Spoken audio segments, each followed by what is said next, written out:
Hi, friends. Welcome to season 2, episode 4 of Dysfunction Exposed. This season, primary concerns, we are talking about me when I was a younger child and the experiences I had throughout that kind of time frame. Now, last week, I was talking about pulling pints and kind of being around alcohol in those adult kind of environments. And I was like, why am I not finding my community around these things? And I was like, is it because you're a bit scared to approach me? Is it because you're like, I don't know how to reach out to this person?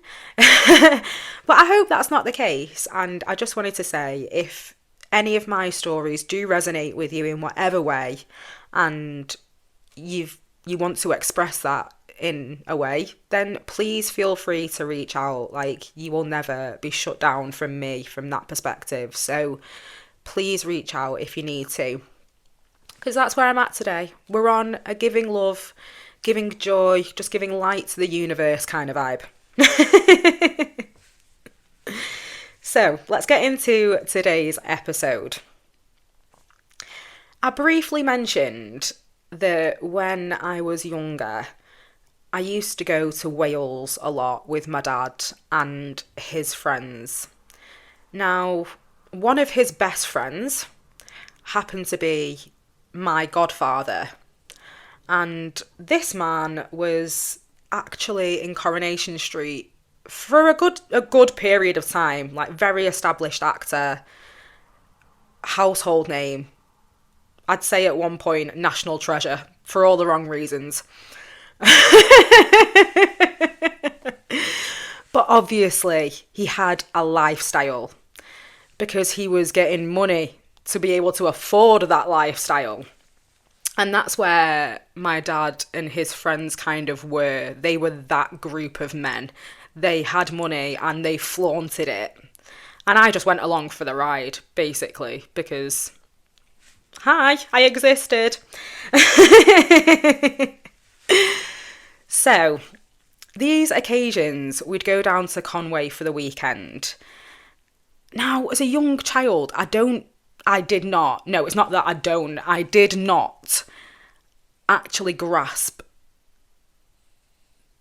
the gravity of the situations I was in. Because, like, I was a 9, 10 year old girl just, like, swanning about on yachts and shit. And, like, going out on the jet skis and just doing whatever I wanted. Like, what a wild thing to be able to say, that I got to spend my younger years in these extremely lavish circumstances. Like, not a lot of kids do have that, and I feel very grateful that that was still part of my experience, even though it was a weird thing to happen, looking back at it as an adult, but, you know, we move. So I spent a lot of time in hotels and stuff, and like I say, my friends would sometimes come along, sometimes they wouldn't be there. And the memories I have been with one particular friend and one particular weekend that we'd gone out on the yacht and the sun was shining, but it was still freezing. And they were like, yeah, let's get the kids on the jet skis. So off we go. We get these life jackets on, and me and my friend are sat on the back of my dad's jet ski.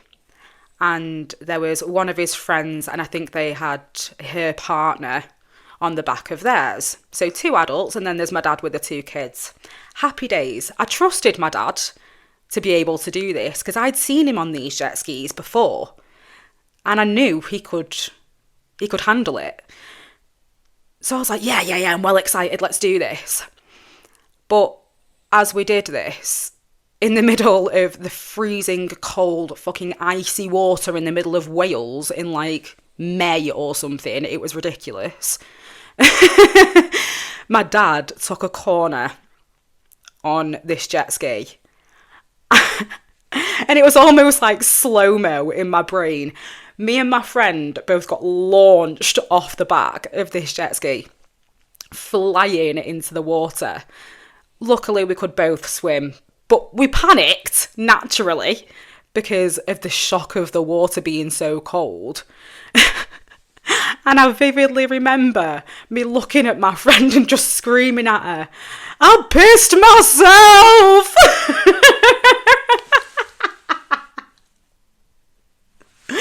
Like that was the issue at the time. I was in a massive open body of water and I'd pissed myself. Anyway. So stupid but so funny. And we got dragged out of the water, dragged back onto these jet skis to get dragged back onto the boat.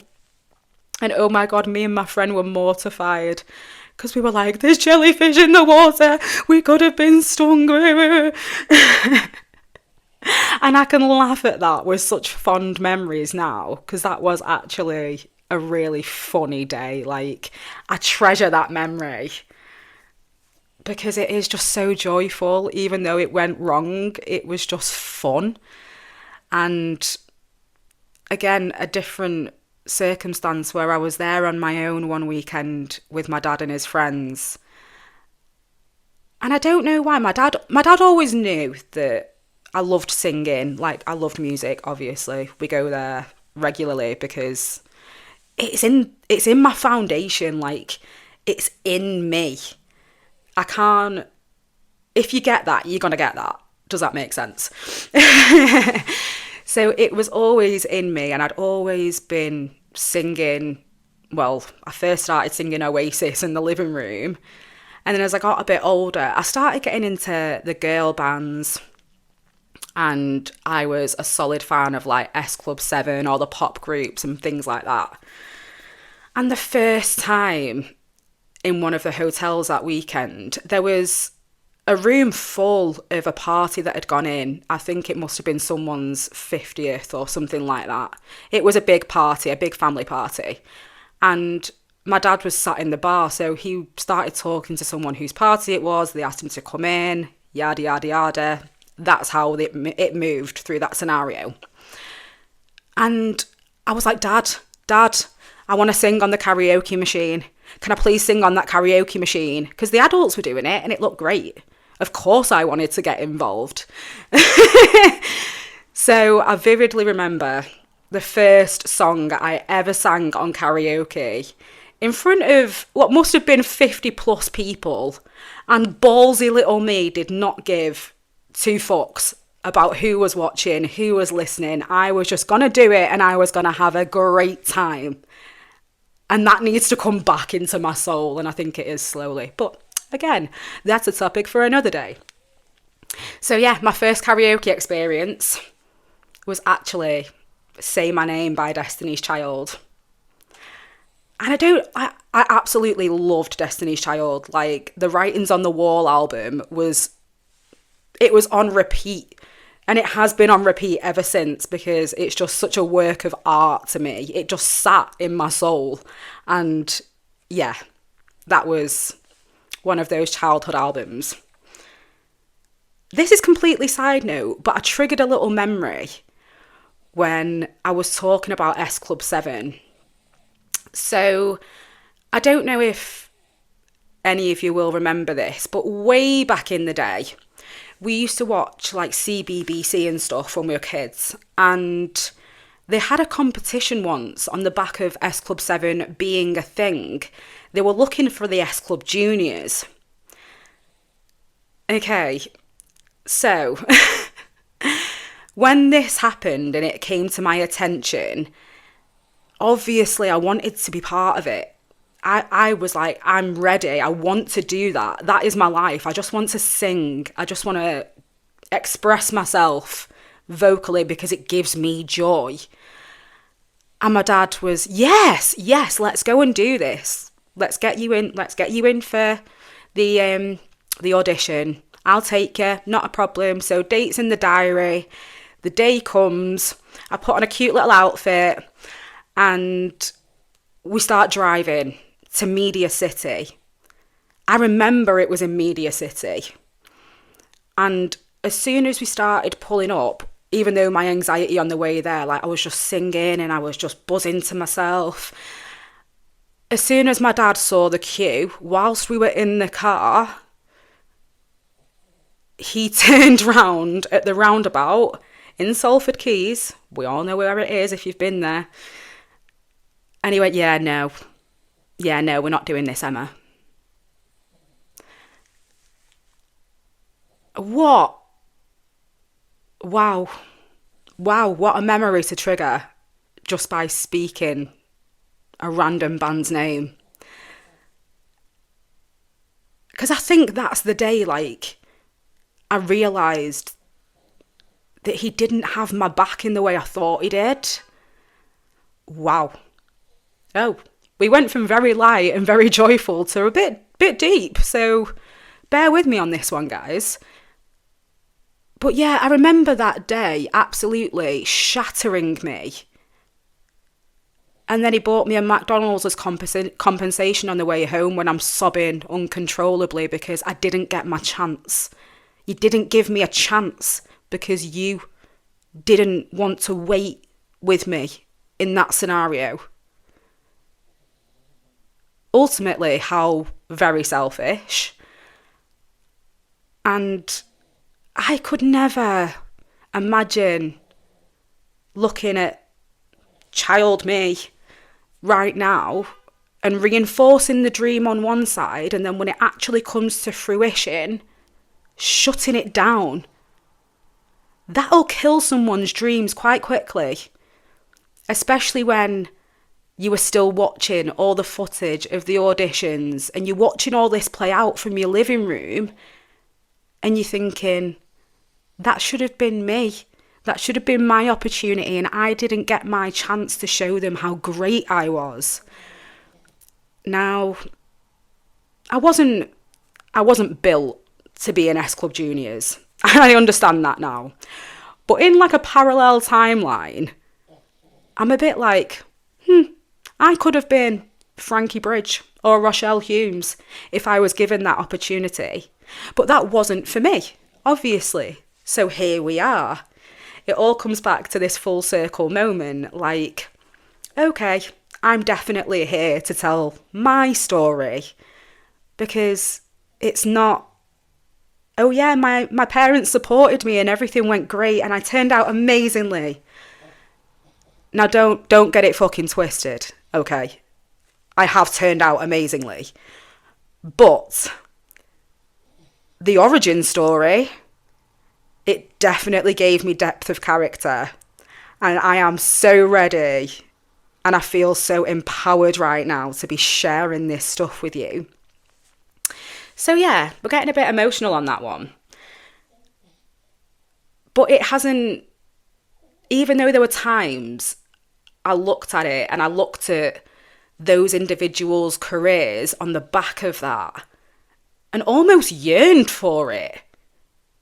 But it was never mine. It was never something that was supposed to be in my life, clearly.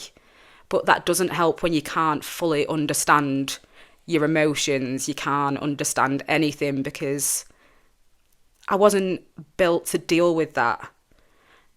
The emotive side of me, even as a child, was shut down by my dad because he couldn't handle it either. And as frustrating as it is to have to rewire myself and do all this work on my own,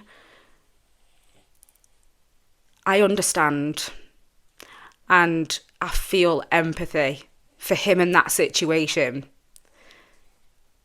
But now it's different. Now I can see it differently. And there's going to be so many situations that come a cropper in, well, the whole podcast, essentially, where it might make you sad, the things I'm saying, because it is sad. But then there's so much joy to be found in the different moments along the way. And You're not just getting all the sad stories. I want you to have all the happy stories in between as well, because it all came to this. Every single bit of that journey came to this. But on that note, I am going to leave it there for today's episode. That's all you're getting. But I have been Emma J. This is Dysfunction Exposed, and I will see you next week for episode 5. Have a good week.